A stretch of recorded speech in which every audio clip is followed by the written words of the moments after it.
ദൈവം പഴയ നിയമത്തിൽ തൻ്റെ ജനത്തോട് പ്രവാചകന്മാരിലൂടെ സംസാരിച്ചു. ഈ കാലഘട്ടത്തിൽ ദൈവത്തിൻ്റെ സന്ദേശങ്ങളും മുന്നറിയിപ്പുകളും പരിശുദ്ധ അമ്മയാണ് മക്കളെ അറിയിക്കുന്നത്. മക്കളുടെ നല്ല ജീവിതം ഏതൊരമ്മയും ആഗ്രഹിക്കുന്നത് പോലെ പരിശുദ്ധ കന്യകാമറിയവും തൻ്റെ കരുതലും കാവലും ആയി എന്നും മക്കളോടൊപ്പം തിരുസഭയിൽ സന്നിഹിതയാണ്. ഈ സത്യം നമ്മെ ഓർമ്മപ്പെടുത്തുന്ന അമ്മയുടെ പ്രത്യക്ഷപ്പെടലുകളിലൂടെ നമുക്ക് ഒരു തീർത്ഥയാത്ര നടത്താം.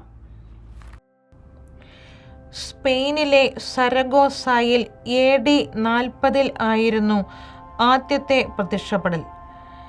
വിശുദ്ധ യാക്കോബ് ശ്ലീഹായ്ക്ക് അമ്മ ജീവിച്ചിരിക്കുമ്പോൾ തന്നെയാണ് ബൈലൊക്കേഷൻ വഴി, അതായത് ഒരേ സമയം 2 സ്ഥലത്ത് പ്രത്യക്ഷപ്പെടുക വഴി ഈ അത്ഭുതം നടന്നത്.